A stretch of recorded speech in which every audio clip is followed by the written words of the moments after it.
na sote tumetoka utotoni, tulizaliwa na mama zetu hawajui kitu, lakini tumeshatumia katika masiku ya kukaa duniani umri mrefu, na si jambo la busara kuwa umepewa umri wa kutosha mpaka unamalizika hujanufaika nao, hujafanya chochote cha maana.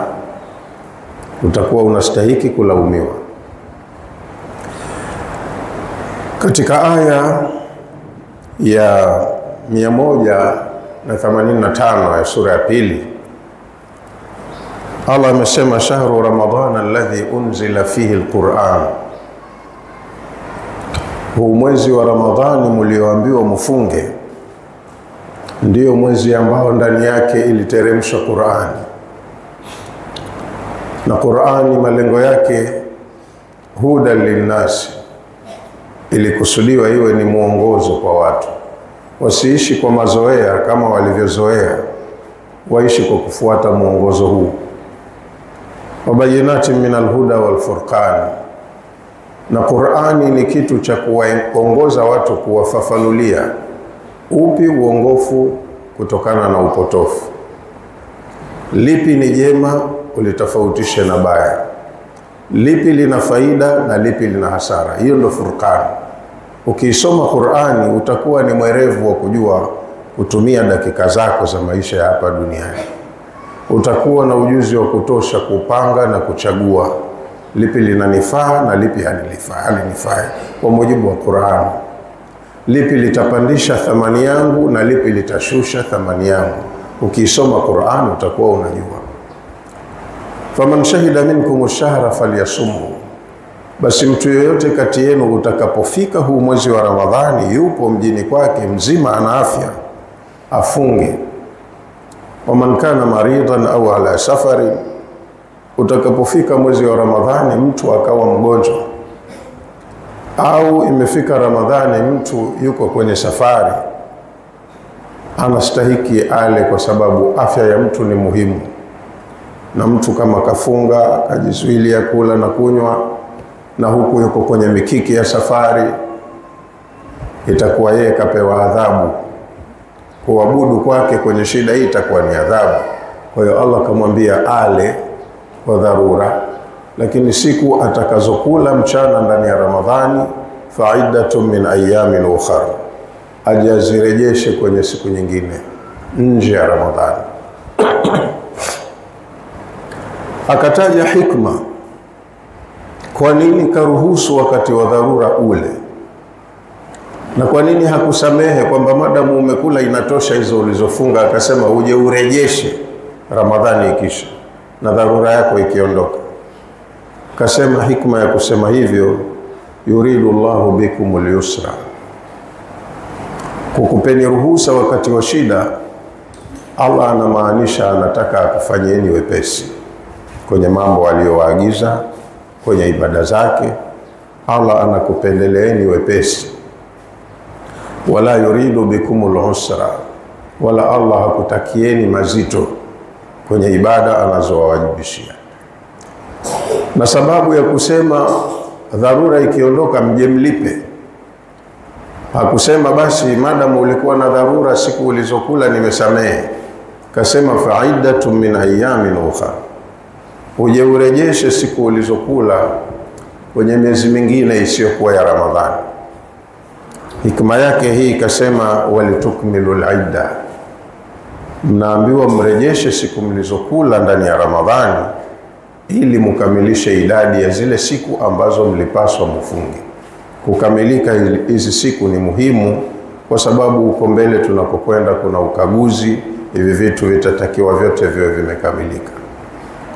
Walitukabbiru Allah ala ma hadakum, na mwisho wa kumaliza ibada zenu mulete takbira, mumkabbiri Allah kwa sababu ya kule kukuongozeni kwake.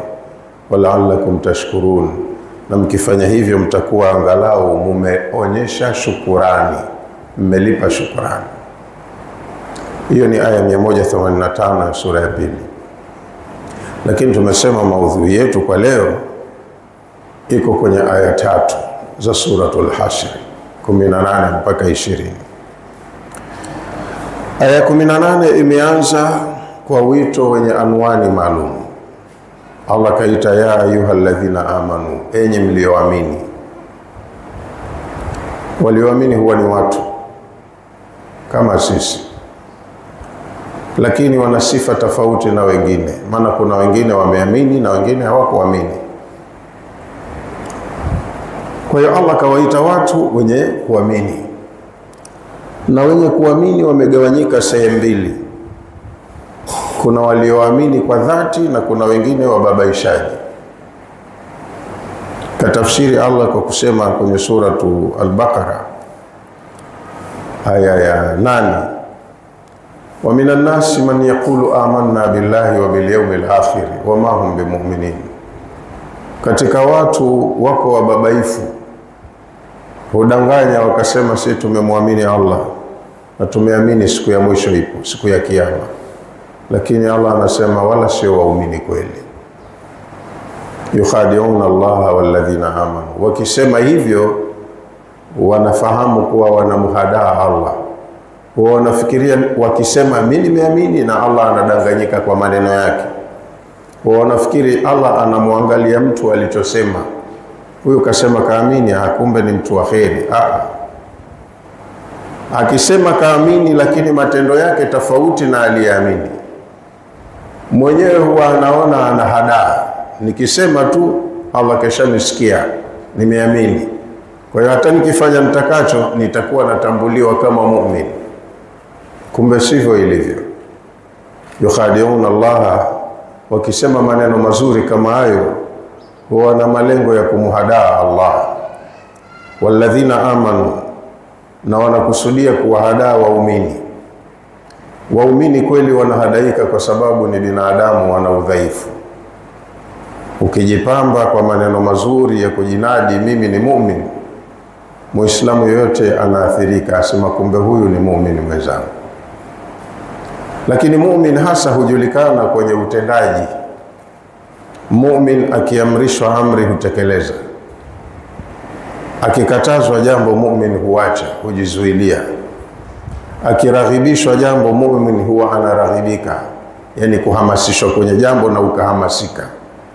Muumini akionywa jambo huwa anaogopa na anakubali kuonyeka.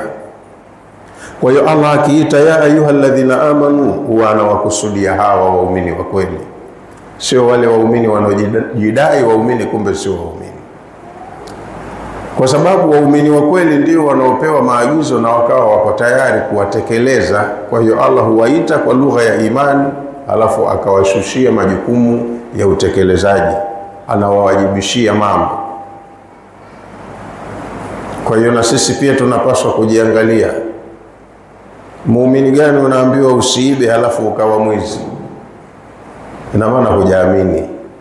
Hujui kama hili jambo ni kosa na litakugharimu baadaye.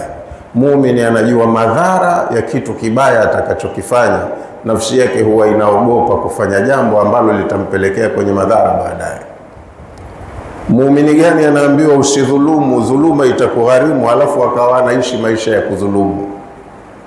Muumini gani anaambiwa usizini, usitumie viungo vyako vya mwili vibaya, alafu yeye ikawa ndo starehe yake? Kwa hiyo Allah akiita ya ayyuhalladhina amanu, huwa ana jambo anataka kuagiza, lakini agizo hili huwakusudia wale ambao wako tayari kulipokea na kulitekeleza, sio wale ambao wanaamrishwa hawasikii, wanakatazwa hawakataziki, wanaonywa mambo hawaonyeki. Sio wale, huwakusudia wale ambao ni watendaji. Alladhina amanu wa amilu salihati, wale wanaoamini na imani yao ikaonekana kwenye amali njema, wanaitendea kazi. Kwa hiyo aya hiyo ya 18 Allah kawaita waumini wale ambao wanaambiwa wakasikia. Atujalie na sisi tuwe ni miongoni mwa hao. Ya ayyuhalladhina amanu, enyi ambao mmeamini, ittaqullah, mcheni Allah. Na takwa Allahi ndo lengo la hii Ramadhani. Si tumeambiwa la'allakum tattaqun, kutiba alaykumus siyam, mmefaradhishiwa funga kama kutiba ala alladhina min qablikum, kama walivyofaradhishiwa waumini walioishi kwa mitume wengine kabla yenu. Kusudio la ibada hii la'allakum tattaqun, ili mjizoeshe ucha Mungu. maisha ya kufuata utaratibu. Ndo lengo la Ramadhani. Kwa hiyo kama uliweza kujizuilia kula na kunywa mchana wa Ramadhani, na jambo la kula na kunywa ni jambo halali, mwaka mzima umeruhusiwa mchana kula. Mwezi huu tu jizuilie na hili. Kama unaweza kuacha kitu cha halali katika mazingira ya kawaida, basi unaweza kuacha cha haramu. Ujizoeshe kuacha yote yale ambayo hutakiwi kufanya. Ndo lengo la kufunga, sio kuacha kula na kunywa tu. Umekatazwa kusema uongo. Kusema uongo muda wote wa mwaka haifai. Sasa kama umefunga, ndo unajipa lile zoezi, nisiseme uongo nikaharibu saumu yangu. Na siku nyingine yote ile ujizuia, nisiseme uongo nitamuudhi Mola wangu. Na kila ninachokifanya duniani kinahifadhiwa, kitakuja kunitatiza baadaye siku ya kukutana na Muumba wangu. Ndo ucha Mungu. Uishi maisha ya kufuata utaratibu. Ufanye yale ambayo ukifanya yanatakiwa, yanapendeza kwao. Na uache yale ambayo ukiyafanya yatakera, yatamghadhibisha Allah subhanahu wa ta'ala. Huo ndo ucha Mungu. Kwa hiyo aya hiyo katuagiza baada ya kutuita kwa lugha ya imani, ya ayyuhalladhina amanu, enyi waumini, ittaqullah, mcheni Mungu. Kucha ni kuchelea, kujikinga, kuchukua tahadhari, kujiwekea ngome, usije ukapatwa na maafa. Kwa hiyo mcheni Mungu bimaana muogopeni Mungu. Kila mtu aishi maisha ambayo siku muda wake ukimalizika, akiondoka duniani kwa kifo, aende huko kwenye maisha ya kukutana na Mola wake akiwa karidhiwa, hana matatizo mengi. Hata kama aliteleza kwa udhaifu wa binadamu, iwe ni mitelezo midogo midogo ambayo inaweza kuzingatiwa na ikasamehewa. Sio unaishi duniani mpaka siku ikifika unaondoka, yani wewe ni dhambi tupu, mashaka matupu. Unakwenda kukutana na Mola wako hali ya kuwa akakukasirikia. Wewe ulikuwa unaishi kizembe, hukumcha Mungu, hukuwa na tahadhari ya kurudi vibaya. Kwa hiyo agizo alilolitoa kwa msisitizo, na tena katumia kauli ya rudia kuonyesha huo msisitizo. Ya ayyuhalladhina amanu, enyi mlioamini, ittaqullah, mcheni Mungu, muogopeni Allah. Halafu waltanzur nafsun ma qaddamat lighad, na kila mtu awe anajikagua kila wakati, nini katanguliza lenye maana litakalomsaidia kwenye maisha ya kesho. Akarudia tena wattaqullah kwenye aya hiyo hiyo, na mcheni Allah, muogopeni Allah, kwa sababu inna Allaha khabirun bima ta'malun. Ingawaje mnajiona mko huru duniani, Allah anajua yote mnayoyafanya, anayahifadhi, na hayo mnayofanya sasa ndio atakayokuja kuwalipa. Kwa hiyo maisha mazima unayoishi kwenye kutwa yako na kucha yako, uwe unajua kuchagua la kufanya, la kusema, uwe unajua kutumia vizuri dakika zako hizi unazoishi, maana dakika zako ndo mtaji wako. Siku ya mwisho inakuja kupigwa hisabu, uliishi muda gani, ulifanya nini, mazuri mangapi, mabaya mangapi, unalipwa kwa mujibu wa matumizi ya dakika zako. Na Allah aliposema waltanzur nafsum ma qaddamat lighadin, kila mtu awe anajikagua. Kuna hadithi zimesema, Mtume amesema mtu kabla hajalala atenge wakati kidogo kufikiria, kutwa yangu ya leo niliyoitumia, nimefanya jambo gani ambalo litanisaidia, ninajivunia kama muda wangu umeisha. Maana usiku ndo unaingia kulala, huna uhakika utaamka huamki. Hujalala ufikirie, nimeshaishi kutwa, nimefanya 1, 2, 3, 4, 5. Haya niliyoyafanya kwa leo, kuna lipi lenye thamani, lenye maana ambalo kwangu mimi ni mtaji? thamani yake itakuwa ni yenye kuniridhisha siku nikirudi kwa Mola wangu. Ukijigundua umefanya uzembe, hakuna lamana ulilofanya, ujilaumu. Halafu kabla hujalala utubu kwa Mola wako na umuombe msamaha. Angalau kwa hichi kitendo cha kutubu na kuomba msamaha, kama muda unaisha, iwe umemalizia vizuri, ushapatana na muumba wako. Kila wakati mtu awe anajicheki, anajikagua, niko sawa au nimekosea? Kama ninaondoka sasa hivi, naendaje kwa Mola wangu? Yale niliyowajibishiwa hapa duniani nimeyatekeleza, sijayatekeleza? Ndio hiyo, waltanzur nafsun ma qaddamat lighadin. Mtu awe anajikagua, anajitathmini yeye mwenyewe, ajiulize haswa, nimeshatanguliza nini kwa ajili ya kesho? Kesho maana yake ni akhera.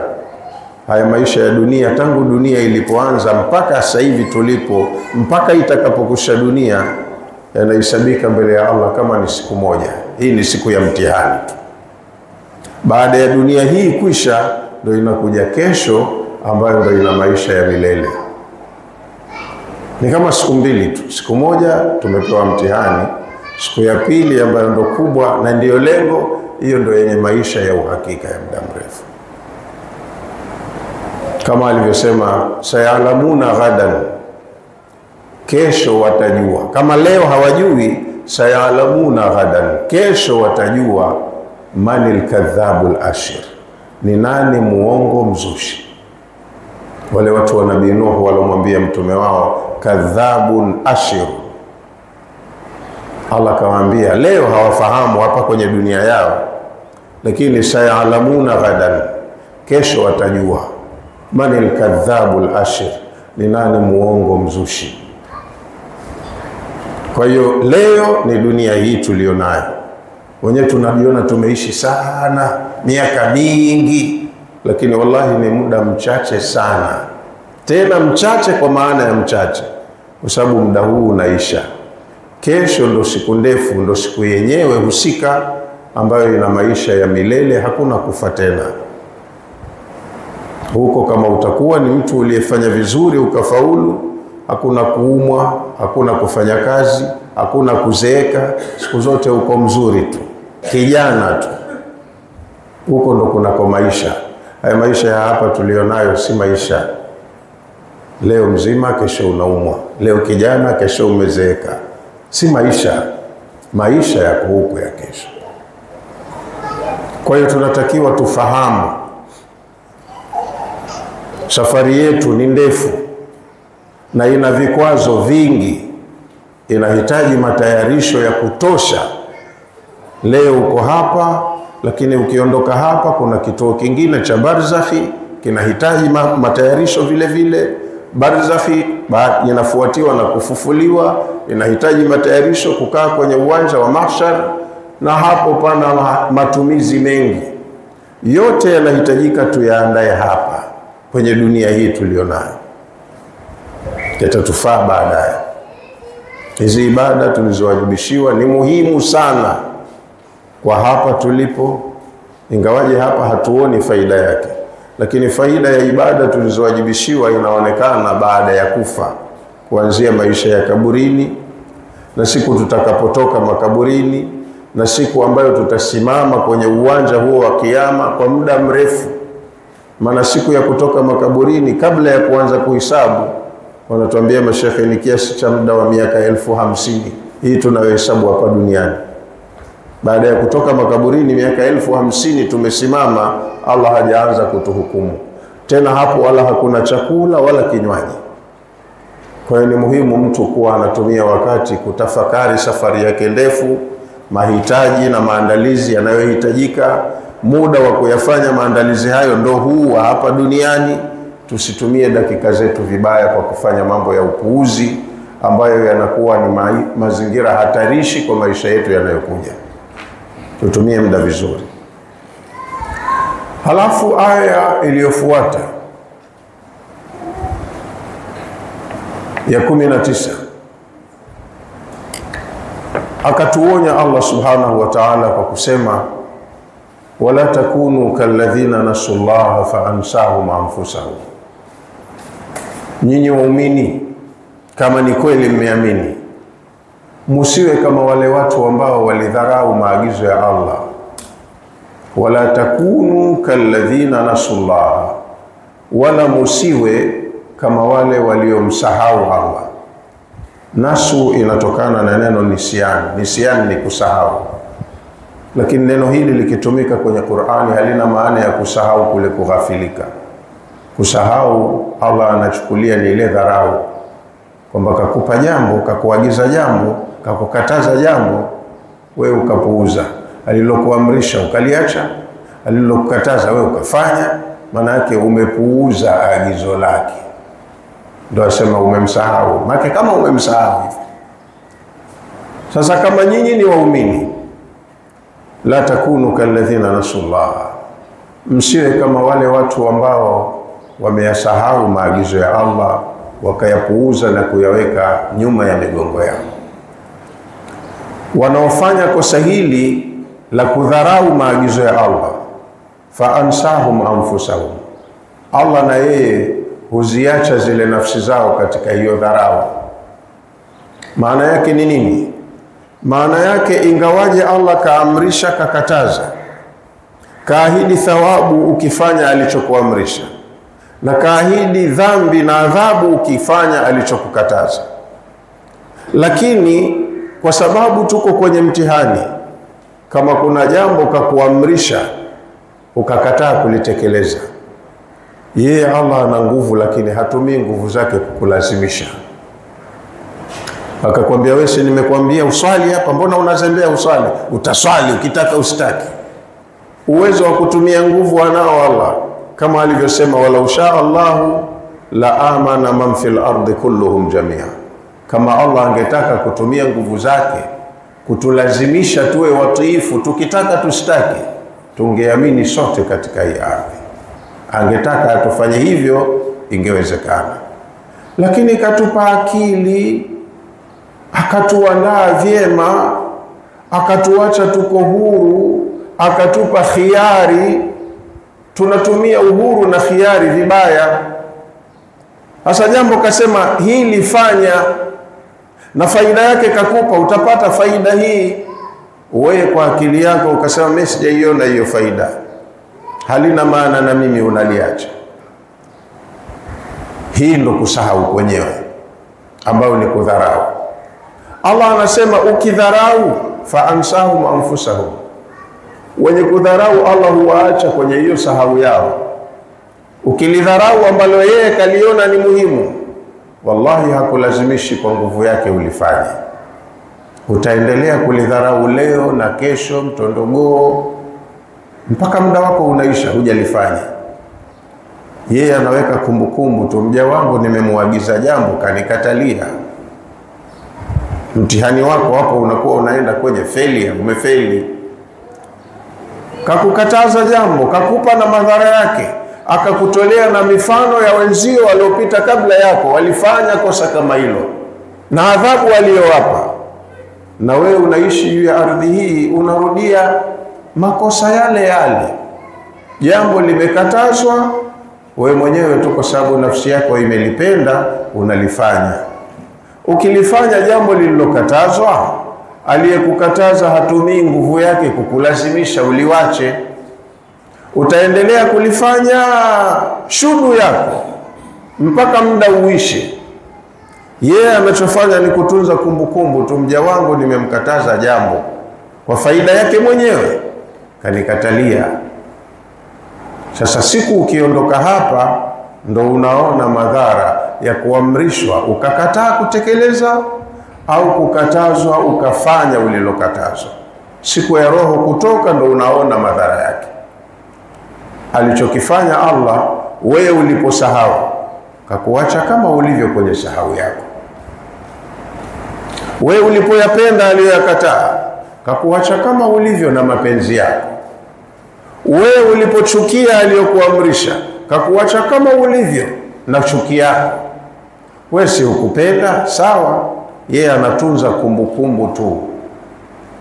Ndio maana akatuita kwa lugha ya imani, enyi waumini, akatuambia wala takunu kalladhina nasullah, nyinyi kama waumini msiwe kama wale wanaodharau maagizo ya Allah. Nyinyi yathaminini maagizo yake na muyafanyie kazi. Waliodharau maagizo ya Allah faamsahum anfusahum, na yeye Allah akaziwacha hizo nafsi zao kwenye dharau yao, kwenye kusahau kwao. Ulaika humul fasiqun, hao mbele ya Allah ndo wanatambulika ni watu walioasi, wahuni. Mkifanya na nyinyi kosa hili mnakuwa kama wao. Usiibe, unaiba. Usidhulumu, unadhulumu. Usizini, unazini. Usiseme uongo, wendo hobi yako. Usisengenye, unasengenya. Swali basi mja wangu hutaki. Tubu basi hayo makosa ushakosea, tubu ila Allah taubatan nasuha. Hata kuleta toba hutaki. Hasa uambiweje, ufanyweje? Faamsahum anfusahum, Allah huacha watu kama hawa wabishi katika hiyo dharau yao mpaka siku ya kukutana naye awaonyeshe matokeo ya ile dharau walioifanya. Ulaika humul fasiqun, hawa ni watu ambao mbele ya Allah wanahesabika waasi.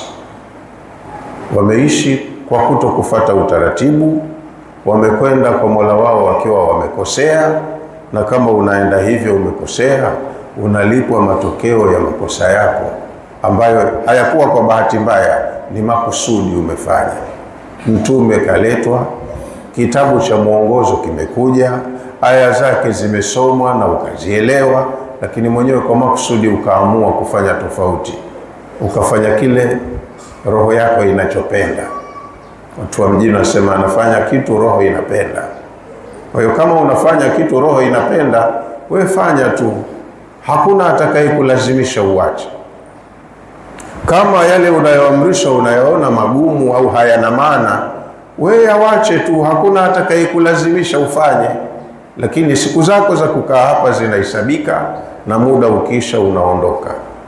Matamu na machungu ya matumizi ya dakika zako utayaona siku ya kutolewa roho.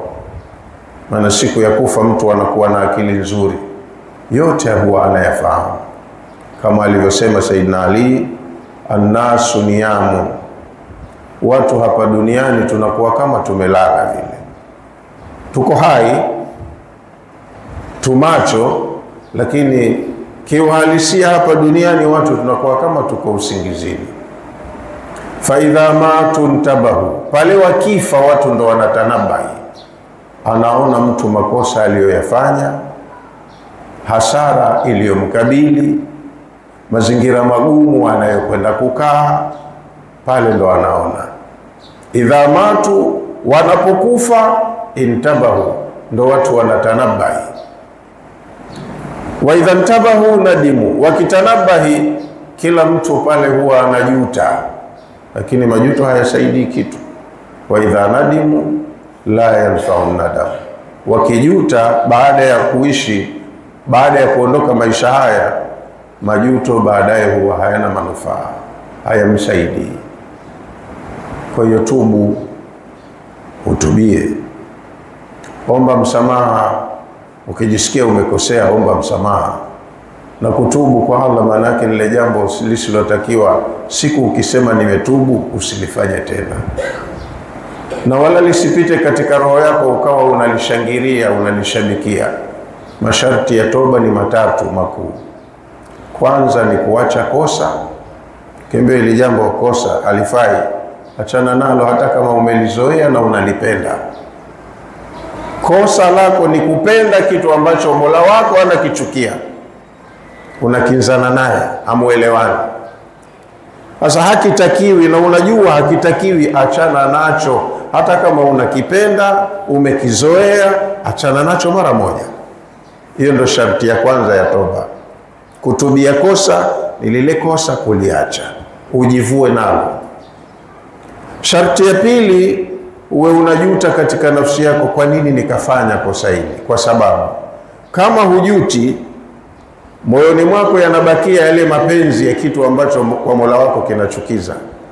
Kasema enzi zangu mimi, Maana kama yale uliokuwa unayafanya yanakufurahisha, wakati Mola wako yalikuwa yanamchukiza.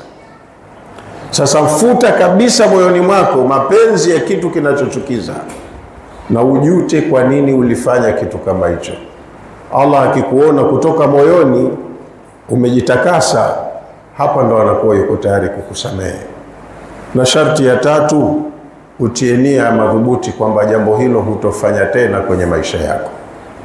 Uliache, ujute kwa nini ulifanya, na uweke nia kwamba sitolifanya tena. Ukifanya maamuzi hayo na Allah awe anajua kweli kutoka moyoni umekusudia, ukishafanya hivyo tu Allah kisha kusamehe yote uliofanya. Yawe ni mauaji, ushirikina na madhambi makubwa makubwa yote. Ushasikia hili jambo halifai na unaamini kweli halifai, basi fanya taratibu hizo, itakuwa ndo toba yako kwa Allah.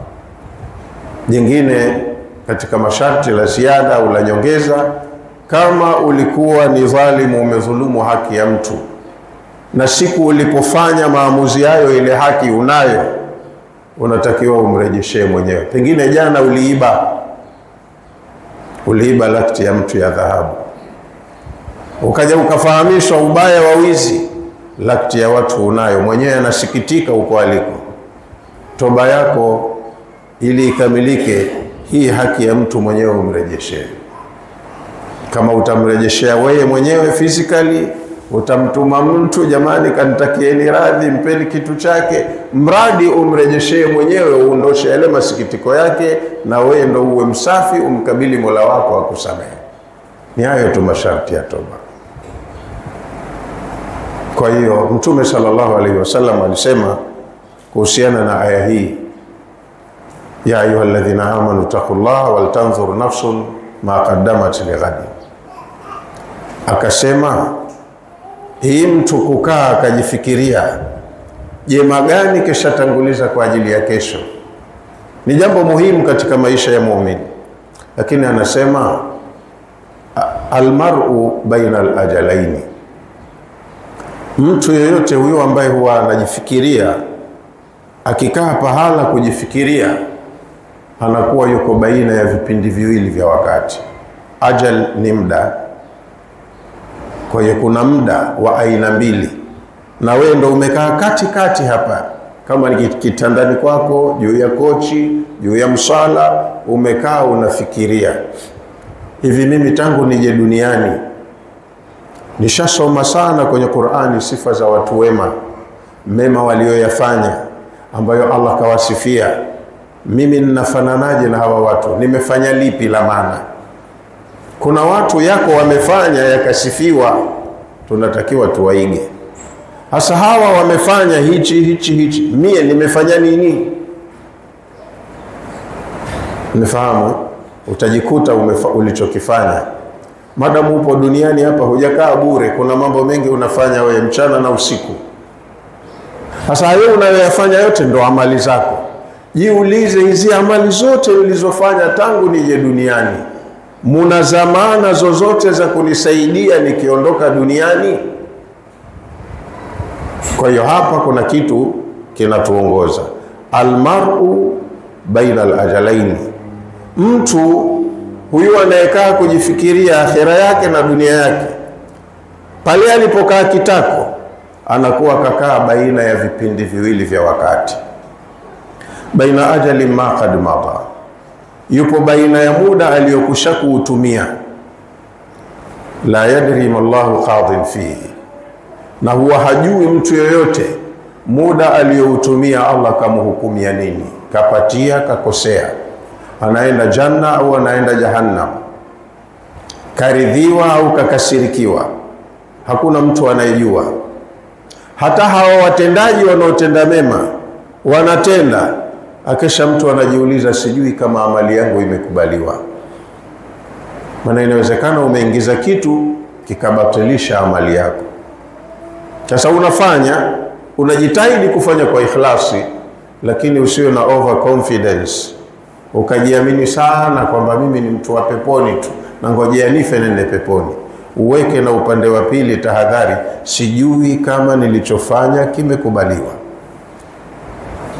Wewe unafikiria akhera yako, lakini ujiulize muda uliokusha kuutumia kabla hujenda uko akhera, ndo uko hai hapa unafikiria, utajikuta kuna muda umeshautumia. Mimi niliyoko mbele yenu hapa nilikuwa mtoto kwetu, nimenyonya kwa mama, niliishi maisha ya udogo, nimekuwa, nimesoma madrasa, nimefanya hichi na hichi na hichi, lakini siku zinaenda kama kucheza. Sasa hivi ndo naonekana kizee, meno yameng'oka, ndevu zina mvi na nywele mvi tupu, ndo mie na naweza nikakaa nikarecall kwa kiasi fulani maisha yangu ya hatua zote za nyuma, lakini nikijiuliza muda wote niloishi juu ya ardhi hii, kuna jambo hasa la maana la kutegemea kwamba mimi nikiondoka linanifaa huko mbele? Silioni. Sijui kitu cha maana chenye uzito ambacho nimefanya, hichi nitajivunia nikiondoka duniani, huenda kikawa msaada kwa. Kila mtu anapaswa awe anafikiria hivyo. Wa baina ajali ma qad baqiya, na anajikuta yuko baina ya muda ambao umebakia. Maana madamu uhai unafikiri, muda ule usha kuutumia ufikirie, lakini ukishaufikiria huu muda, la tadri ma Allahu qadhin fihi, hujui wewe Allah kakuhukumia nini kwenye muda wake wote uloutumia. Umepatia ulioyafanya au umekosea, wewe mwema au muovu, hujui, kwa sababu mtu hajipasishi mwenyewe, kuna anayempasisha mtendaji. Mtu hajisifu mwenyewe, yuko ambaye anaweza akamsifia. Yule ambaye unafanya kwa ajili yake na akawa karidhishwa na ulichofanya. Fala tuzaku anfusakum, Allah amesema kwenye suratul Najmi, msijitakase wenyewe, huwa a'lamu bimani ittaqa, yeye Allah ndo anamjua kati yenu nani kamcha Mungu, nani kapatia, nani yuko vizuri, yeye ndo anayemjua, sio nyewe wenyewe. Nyewe ni watu wa kujisifu, kujikweza, kujifagilia. Msijitakase wenyewe.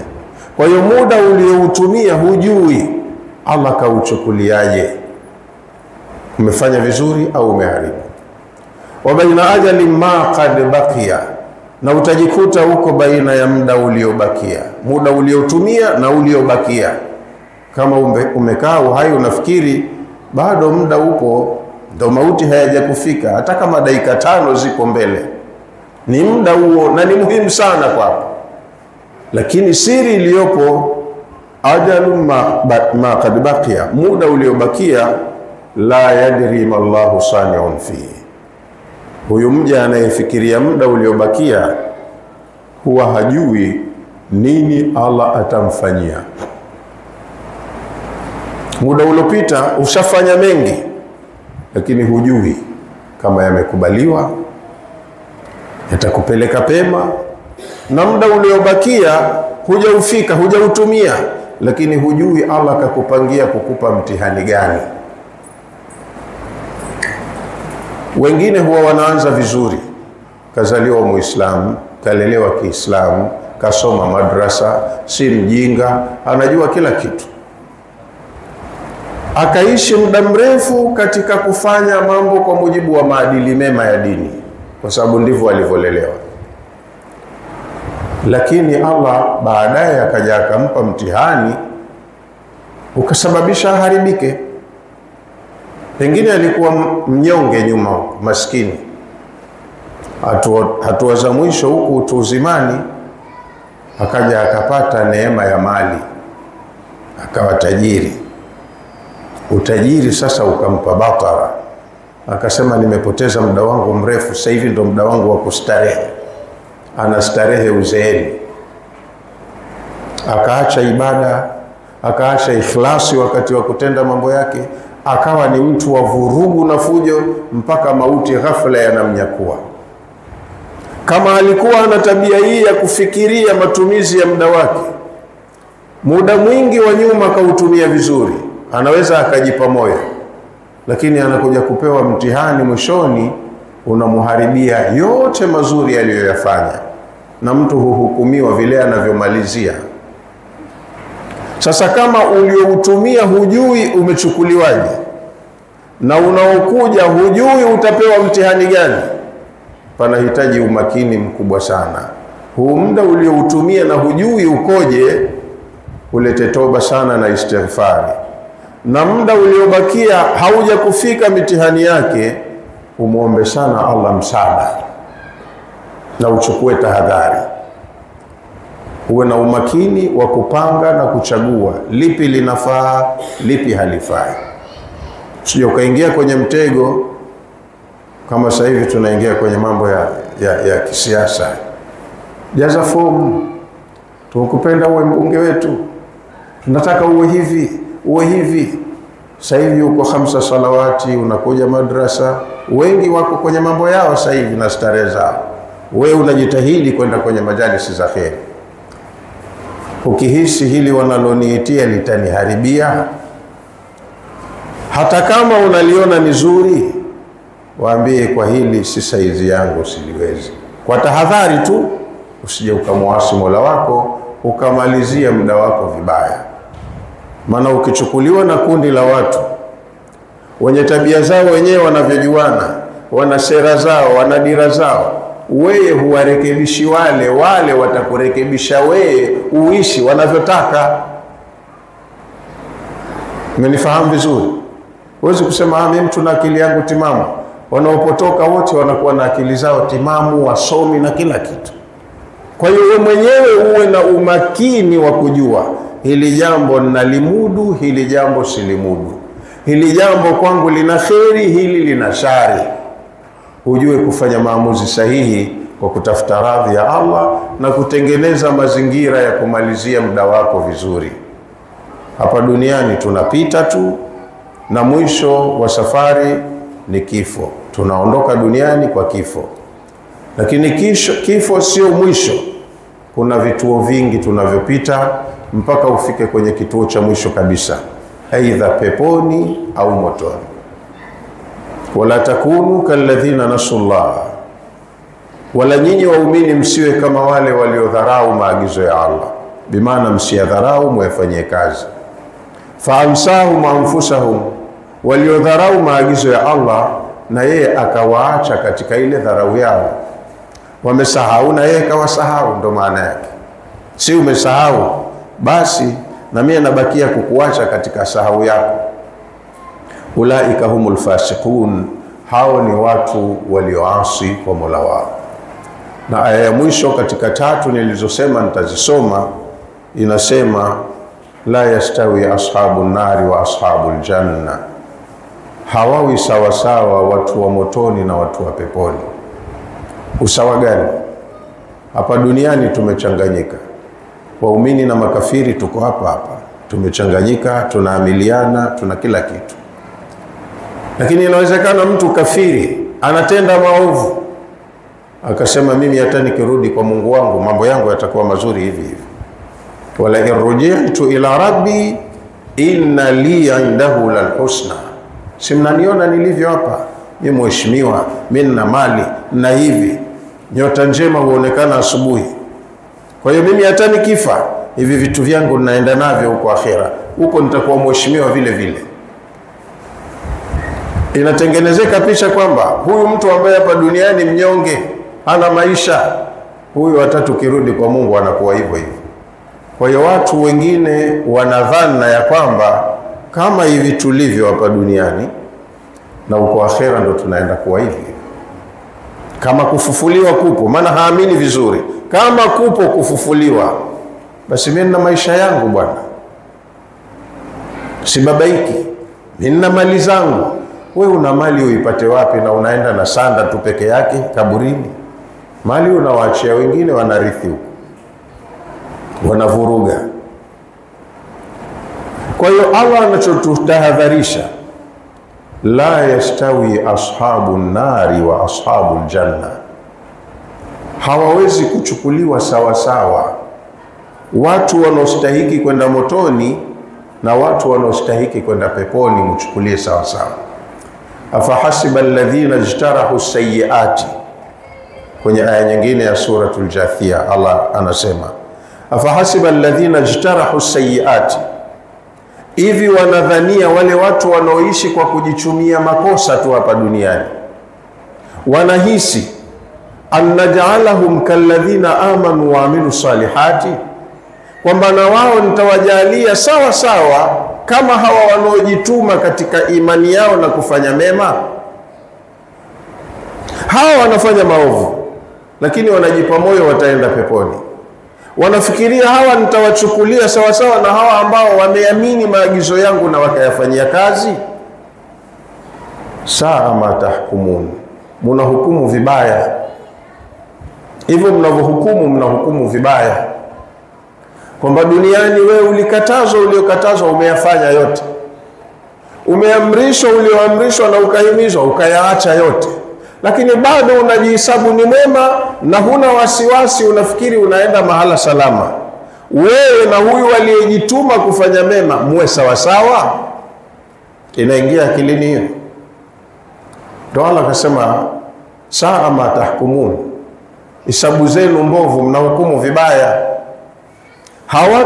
Hawatakuwa treated sawa sawa walioamini maagizo halafu wakaishi kuyafanyia kazi, wachukuliwe ni sawa sawa na wale ambao hawakuamini na hawakufanyia kazi chochote. Huko wakaenda wote wawe sawa tu. Something never happened, hicho kitu hakitotokezea. Ashabul janna, watu watakaopasishwa kuwa hawa wa peponi, humul faizun, hawa wamefuzu. Faizun inatokana na neno alfauz. Alfauz maana yake ni matokeo yanayopatikana baada ya juhudi, ni mafanikio yanayokuja baada ya juhudi ya muhusika, ndio inaitwa fauz. Sio uteuzi. Haitotokezea kwamba siku ya kiyama Allah atauliza hawa pia wapo Wazanzibari, Wazanzibari walikuwa watu wazuri, Waislamu wote, Mzanzibari mpelekeni. Hakuna kitu kama hicho. Mnifahamu vizuri eh? Huendi kuhukumiwa kwa sababu ya location uliokuwepo. Ulikaa na watu waheri, watu wema katika familia yako au kwenye mji wako, na wewe uhesabiwe miongoni mwao? Hapana. Kila mmoja atafaulu kwa jitihada yake mwenyewe.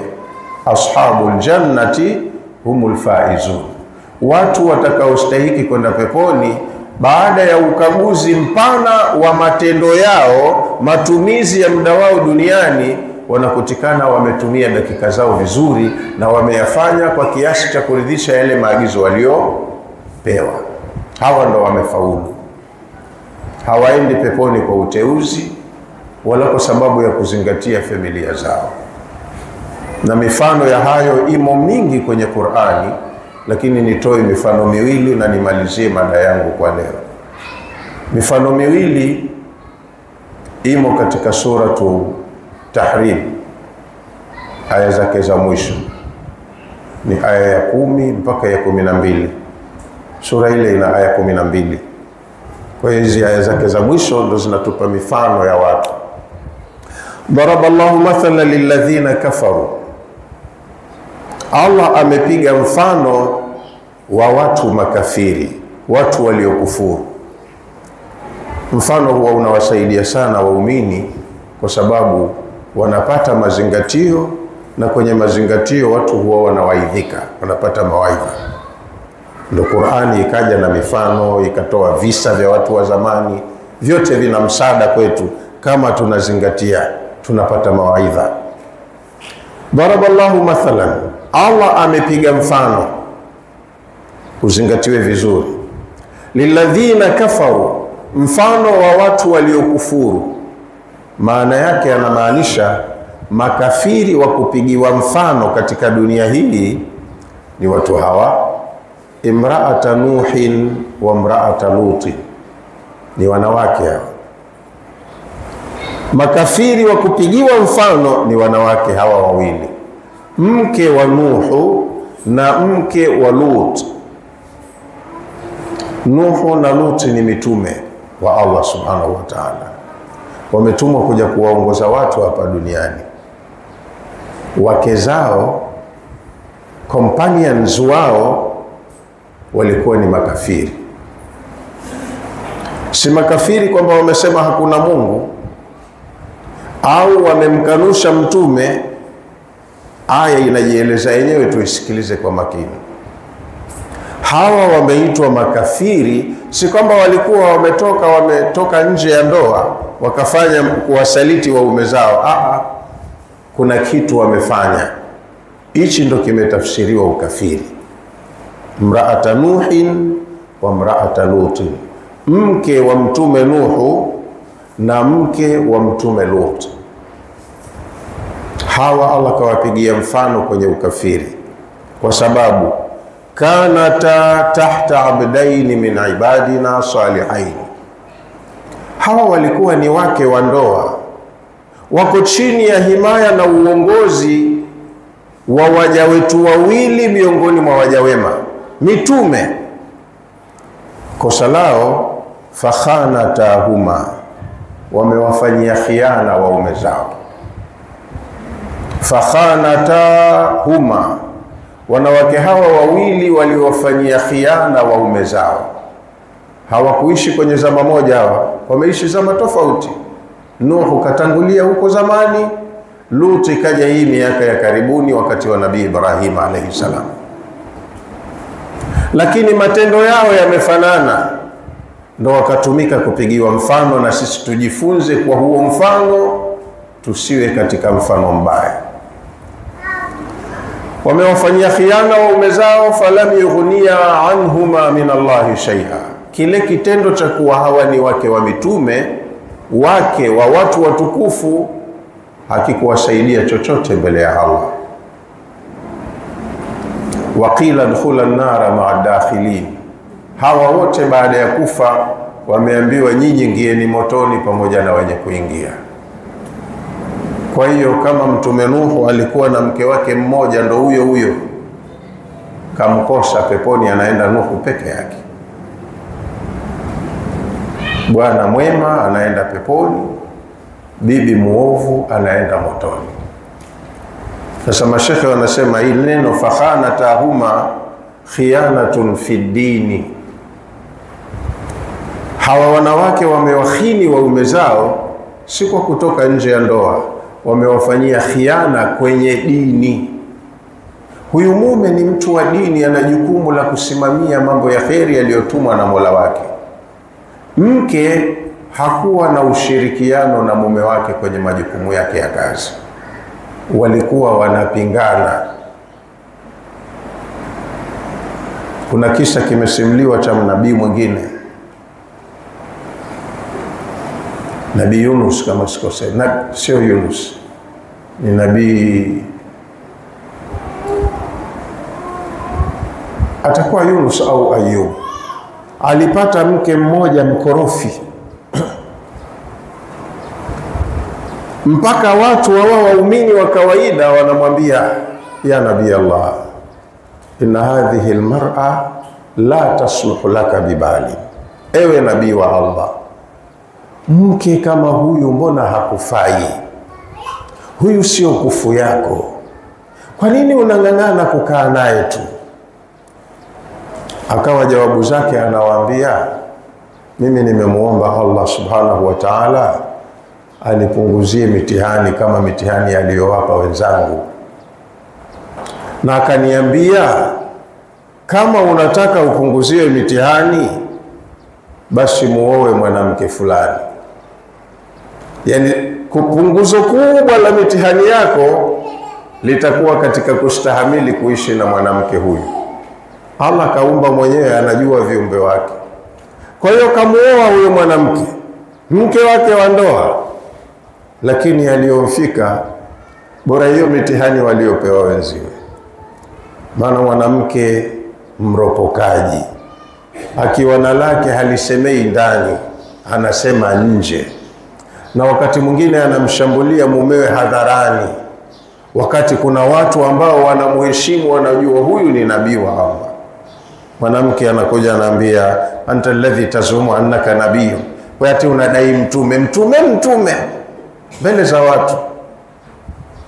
Sasa wale waumini binafsi wanamuonea vibaya kiongozi wao, ndio wakawa wanamwambia huyu hakufai. Akasema kumwacha siwezi, kwa sababu nimemuoa kwa agizo la Allah. Sehemu kubwa ya mitihani waliopata wenzangu, mimi ndo nimepewa kwa kustahimili kukaa na mwanamke mwenye tabia kama hizi. Kwa hiyo wanawake ndo Allah kawatumia kupigia mfano. Nabii Nuhu kwa mfano, Nabii Nuhu yeye kapambana na ushirikina, watu wake wanaabudia masanamu. Lakini kitendo cha mke wa Nabii Nuhu kilikuwa kinaonyesha haridhishwi na kazi ya mumewe. Inahusu nini? Kwani si waachie tu? Mke wa mtu kama huyu alikuwa ni msaada mkubwa, anatoa ushirikiano kwa watu ambao mume wake ni maadui zake, anawasaidia maadui wa mumewe, kwamba lile jambo la mjini huyu bibi ndo analishabikia, anasapoti kinachofanywa na watu ambao wanapingana na mume wake, hata kama hana mahusiano nao ya kimapenzi. Na nyumbani bibi, bwana pika pakua, nidhamu ya nyumba iko kama kawaida, lakini masala ya kiimani huyu bibi alikuwa hayuko pamoja na mumewe, kama hautambui vile utume wa mumewe. Hiyo ndo khiana aliyoifanya. Na mke wa Nabii Lut alayhi salam, Nabii Lut tunajua watu wake walikuwa wana makosa mengi, kama mtume alivyosema, kana liqaumi lutin 11 jarima. Watu wa Luti walikuwa wana makosa mabaya 11, lakini kubwa lao linalojulikana, itiyanu rajuli ba'daha, itiyanu rijal ba'dhum bi ba'd. Walikuwa wanaingiliana wanaume kwa wanaume. Watu wake walikuwa hawataki kuoa wanawake, walikuwa wanafanya mapenzi ya jinsia moja. Sasa hili jambo ambalo Luti anapambana nalo, mkewe ndani ndo alikuwa analishabikia. Sijui kama mnanifahamu nikisema au. Siku walipokuja wajumbe wa Allah kuiangamiza nchi ya Sadum, malaika wamekuja kwa sura ya binadamu, watu kama 11 hivi, wanaongozwa na Jibril alayhi salam. Wamekuja kwa sura za kibinadamu, hata Nabii Luti mwenyewe hakuwajua, kawaona ni wageni wa kibinadamu. Wamefika nyumbani, Luti hayupo. Luti alikuwa na mkewe na watoto wake wawili wa kike. Watoto wake Allah kamsaidia, wamenyooka, wamefuata dini ya baba yao, wacha Mungu. Mke kapinda, yale mambo ya mjini ndio yeye anayashabikia. Sasa siku walipokuja wageni hawa wa kuangamiza, Luti wamemfuata huko bondeni, katoka nao kawapita nao njia za panya, mwituni, akatokezea nao nyumbani, waje wakae wazungumze, ili asikilize shida zao, halafu kama ni wasafiri awaelekeze njia salama, hapa si salama, msikae.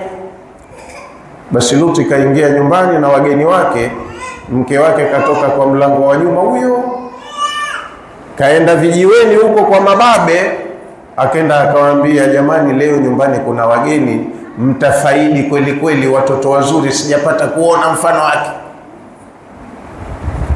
Mume anapambana na jambo baya kama hili, mke analipa nguvu, analisaidia, tena hata kwa wageni wa mumewe nyumbani.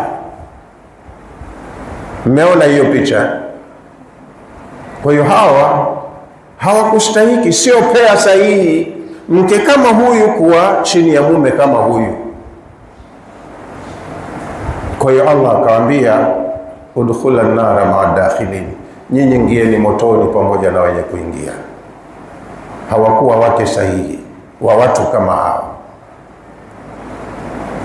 Wadaraba Allahu mathalan, na Allah amepiga mfano mwingine. Huu ni mfano wa watu wabaya, makafiri. Wa kupigiwa mfano ni wake wa mitume wa Allah. hawakunyooka kwenye dini. Kwa hiyo wewe ukishika dini yako inakuwa ni maudhi kwa mkeo. Hamfanani, hamwendi sambamba.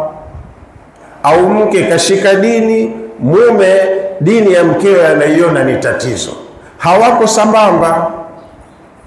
Kwa hiyo Allah kapiga mfano mwingine wa waumini, wadaraba Allahu mathalan lilladhina amanu. Allah amepiga mfano wa walioamini. Waumini wa kupigiwa mfano wa kwanza, imraata Firaun, ni mke wa Firaun. Angalia, the opposite is the case. Kwa mitume kumepigwa mfano wa makafiri. Kwa Firauni ambaye kajiita yeye mwenyewe ndo Mungu na watu wake wamwabudie, katoka muumini wa kupigiwa mfano. Idh qalat, mwanamke huyu ni muumini wa kupigiwa mfano pale aliposema, rabbi ibni li indaka baitan fil janna, Mola wangu naomba unijengee jirani na wewe uko uliko nyumba peponi. Wanajini min Firauna wa amali, na kuomba uniokoe na Firauni na matendo yake. Wanajini min alqaumi zalimin, na uniokoe na watu madhalimu hawa, Firauni na serikali yake. Huyu ni mke wa mfalme tajiri maarufu mwenye dola kubwa. Anachokitaka ndicho anachokula, anapotaka anaenda, lolote atakalo linakuwa. Lakini hakuona tija kwenye maisha ya starehe ya duniani chini ya ukafiri wa kumkufuru Rahmani. Kastahamili adhabu mpaka akafa kwa kutaka radhi ya Allah. Asa imani ya mwanamke huyu haikuharibiwa na ukafiri wa mumewe. Yeye ni muumini wa kupigiwa mfano, kaichukua imani kwenye mazingira magumu na kastahamili shida mpaka Allah akamhitimisha, akamuondoa duniani kwenye tabu, hali ya kuwa si wa kupata tabu. Anayependa raha, hata kama mumewe jambazi wa kutumia silaha, yeye anataka mshiko uwepo nyumbani tu. Jamaa akenda akapiga mshindo, anaachiwa milioni 100, milioni 150, gari la bei mbaya bibi anaendesha, yeye hajui mumewe anafanya nini, anachotaka mambo yanyoke. Huyu hakuwa hivyo. Huyu ni muumini wa kweli, hakuwa hivyo. Kataka radhi ya Allah, kaachana na dunia na raha zilizoko kwa mumewe kwenye ndoa yake. Na mwanamke mwingine wa kupigiwa mfano katika imani wa Maryam binata Imran. Na mfano mwingine wa waumini ni Maryam mtoto wa kike wa Imran, allati ahsanat farjaha, ni mwanamke ambaye aliuhifadhi utupu wake, hakutumia hapo mwili wake vibaya. Fanafakhna fihi min ruhina, tulipulizia kwenye mwili wa mwanamke huyu roho inayotokana nasi, akabeba ujauzito bila ya kuingiliwa. Wasaddaqat bi kalimati rabbiha wa kutubi, mwanamke huyu alikuwa ni msomaji wa kitabu cha Mola wake, kayatekeleza maagizo yaliyomo kitabuni na maagizo waliofundisha mitume wa Allah. Wakanat min alqanitin, mwanamke huyu alikuwa yuko katika orodha ya watiifu, watu watiifu. Na imekuja aya kwa sigha ya jamu mudhakkar, kanat min alqanitin, mwanamke alikuwa yuko katika orodha ya waliofaulu, waliofanya vizuri mitihani yao. Kwa hiyo performance yake ni kubwa, ana compete na wanaume waliofanya vizuri huyu mama. Kwa hiyo ni mtu tu, kama aya zilivyotuelekeza za suratul Hashri, kila mtu ajikague. Kuna waliosifiwa wameperform vizuri, wewe unafanana nao, na kuna waliosifiwa wamefanya vibaya sana, wewe hulingani nao. Ujicheki kabla siku zako za kukaa kwenye ardhi hii hazijaisha, ufanye vizuri. Nimalizie maneno yangu kwa kusema, kana li Daudi ad'iyatan yad'u biha rabba, Nabii Daudi alikuwa ana dua yake mwenyewe, anamuomba Mola wake.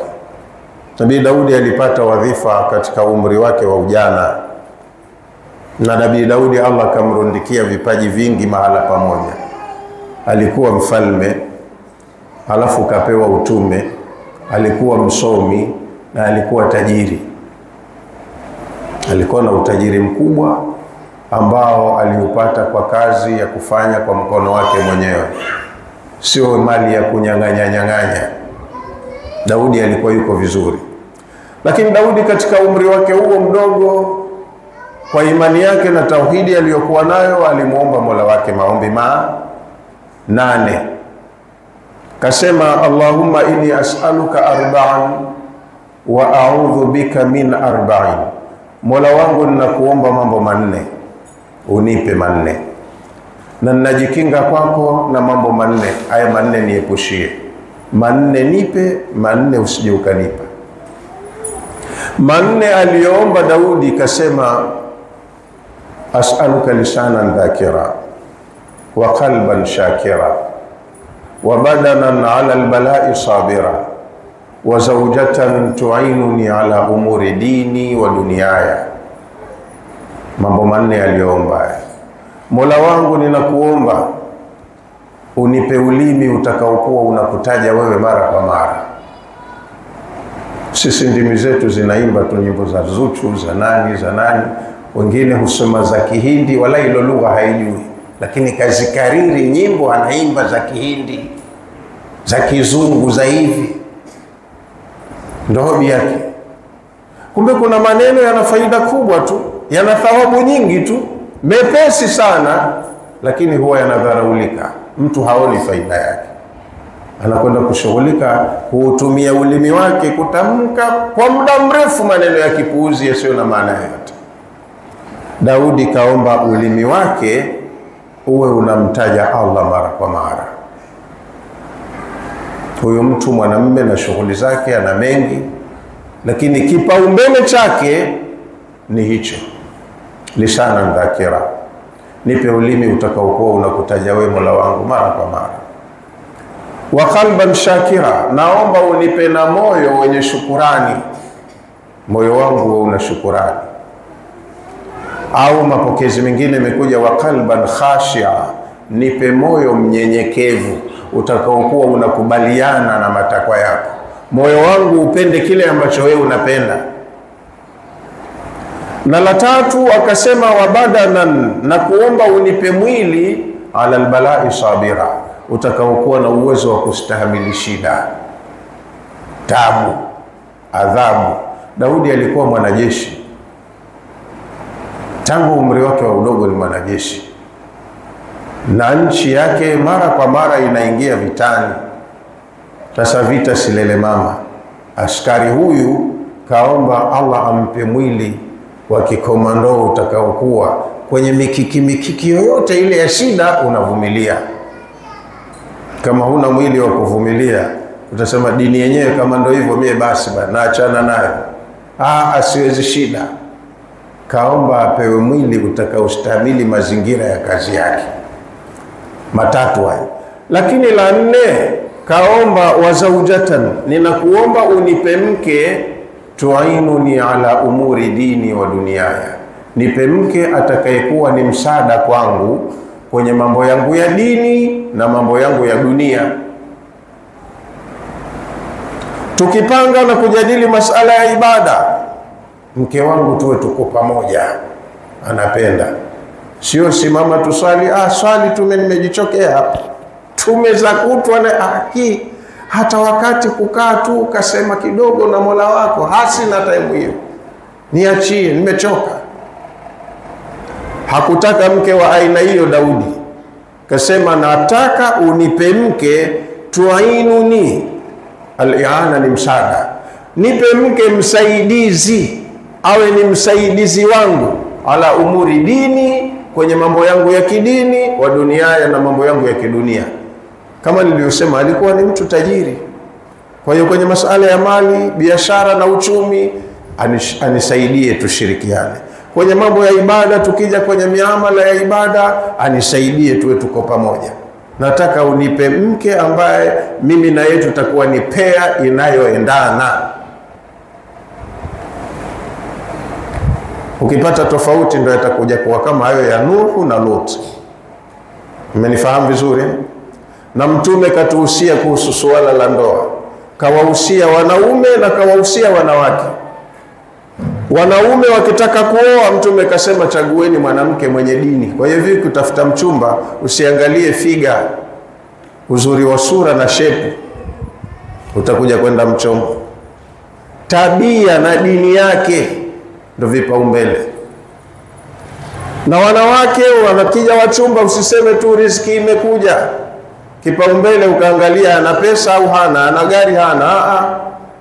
Wameambiwa watafute mchumba au amkubali mchumba mwenye dini na tabia njema. Kwa hiyo hili Daudi ndio lilikuwa chaguo lake, ndio kipaumbele chake. Hayo ni mambo manne aliyoomba: ulimi utakaokuwa unamtaja Allah, moyo mnyenyekevu wenye shukurani, apewe na mwili unaostahimili shida kwenye mambo yake ya kheri, na apewe mke atakayekuwa msaada kwake kwenye mambo yake ya dini na mambo yake ya dunia. Na manne yaliyojikinga nayo akasema, a'udhu bika min mali, Mola wangu ninajikinga kwako na kupata mali. Tajiri alikuwa, lakini hiyo mali aliyokuwa nayo alikuwa anatahadhari. A'udhu bika min mali, Mola wangu ninajikinga kwako na mali yakunu wabalan alayya, mali ambayo itakuwa kwangu mimi ni adhabu, mali itakayoniangamizisha usinipe. Wayatamatau biha ghairi, alafu wakaja akastarehea mwingine. Mimi ninachuma mali inanipeleka motoni, lakini nikifa mimi nishakwenda motoni, mwingine anairithi anakuja kustarehea, yeye hana kosa. Maana mali unaulizwa wewe ulichumaje, ulimiliki vipi, ulitumiaje. Ukishakufa umiliki wa mali ile unaenda kwa warithi wako.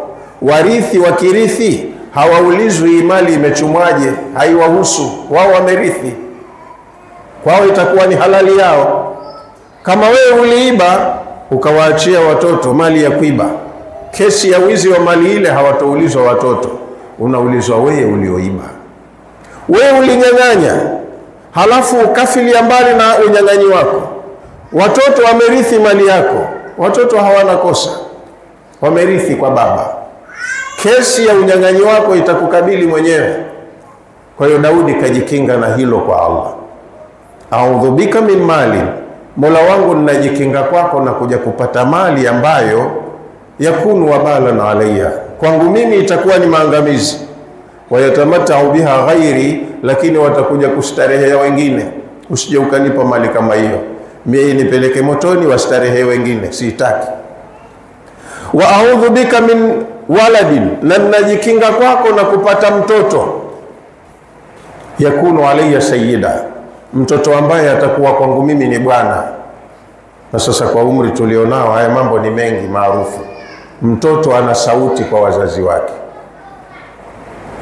Mama kazaa mtoto wa kike, kajitahidi kumlea, kumwangalia afya yake, kampeleka shule, kasoma, wamejitahidi kubana huku na kule, wanamlipia fees. Sasa mtoto karudi chuo kikuu, yeye ndo anakuwa anawapelekesha wazee wake. Kasoma, wazee wamsikilize yeye, tena ana command, anaamrisha. Hajui hata ile daraja ya wazee wake kwake. Kwa hiyo mtoto ndo kawa bwana sasa, anatoa maagizo tu, hata ushauri na saha za wazazi wake hazisikilizi. Maana yeye kasoma, yeye ana pesa, yeye ana maisha, yeye yuko hivi, marafiki zake wako Ulaya, anajulikana kimataifa. Mashaka, heshima kwa wazazi hakuna. Daudi kajikinga na hilo, usije ukanipa mtoto ambaye kwangu mimi atakuwa bwana, simtaki. Kajikinga mapema kwa bwana, kwa Mola wake. La tatu kasema, wa a'udhu bika min jarin su'in, ninajikinga kwako na kupata jirani muovu. Jirani muovu, yani hapo nitakapoishi mimi usije ukanipa jirani muovu. Jirani muovu ana wasifu gani kwa mujibu wa Daudi? Kasema, idha raa minni sharran adaha au adhaa, anapoona shari kwangu anaitangaza, ananipakazia mabaya yangu. Na bila shaka ni lengo la kumvunjia mtu heshima au kumdharaulisha. wa idha raa minni khairan ankara, lakini anapoona kheri yoyote kwangu anachukia. Usinipe jirani ambaye shari zangu anazitangaza haraka tu, lakini kheri zangu zinamuuma, anachukia, hapendi mafanikio na maendeleo yangu. Jirani kama huyo usinipe. Majirani anakuwa ndo ndugu yako wa karibu. Ndugu zako wako mbali, lakini likufike akusaidie jirani. Umeingia kwenye mtihani akuhifadhi jirani. Hasa jirani mwenyewe mkorofi, kakataa jirani kama huyo. Matatu hayo waliojikinga: kajikinga na mtoto atakayekuwa bwana, kajikinga na mali itakayompeleka motoni akastarehea mwingine, na kajikinga na jirani muovu ambaye anakashifu mabaya yake lakini mazuri yake yanamuuma. Lakini la nne alojikinga nalo ni mke pia. Kule kaomba mke mwema atakayekuwa msaada kwake katika aliyoomba. Aliyojikinga nayo la nne ni mke vile vile, lakini kasema wa a'udhu bika min zawjatin tushayibuni qabla al-mashib. Mola wangu ninajikinga kwako usije ukanipa mke atakayenizeesha kabla ya siku zangu za kuzeeka kufika. A'udhu bika min zawjatin, ninajikinga kwako na kupata mke tushayibuni, atakayenifanya niote mvi kabla al-mashibi, kabla ya siku zangu za kuota mvi. Maana majumbani mna mambo, watu wasema nyumba kunga, mambo ya nyumba kunga. Ushahangaika huko, umepapatua, usema nende nyumbani nikapumzike, nimechoka. Ukirudi nyumbani ndo moto unawaka upya, wasema afadhali ningeenda kulala msikitini. Watu wa dhuhuri utakuta wamejifungulia feni hivyo wamelala msikitini. Nyumba yake njema nayo hakukaliki. Fujo za ndani, gugu la mke na hivi na hivi. Basi kama hamuendani kwenye pea, mambo hayanyooki, haiwi sawa sawa. Inabaki tena mwingine anastahamili tu. Ndio kama alivyostahimili yule alosema nimeambiwa ni muoe huyu ndo nimepunguziwa mtihani. Lakini ndani ya nyumba namo mnakuwa na mitihani migumu. Kwa leo inshallah tuishie hapo. Tumejifunza kwamba Ramadhani inatufunza ucha Mungu, na Allah ametuhimiza kwenye aya tulizozisoma tatu ucha Mungu, na ucha Mungu ni maisha ya kufuata utaratibu. Katuletea mitume tuwaheshimu na kuwatii kwenye waliotuagiza, na Allah katuletea vitabu tuvisome na tuyafahamu yaliyomo ndani yake na kuyafanyia kazi. Huo ndo ucha Mungu. Tukifanya hivyo tutakuwa tumetumia dakika zetu vizuri, na yote tunayoyafanya yatahesabiwa ni amali njema. Siku ya kupasishwa amali zetu zitakuwa na maksi za kutosha, zitatupa mafanikio ya daraja zuri la juu peponi. Wa ala hadha alqadri yaqif. Wassalamu alaikum wa rahmatullahi wa barakatuh.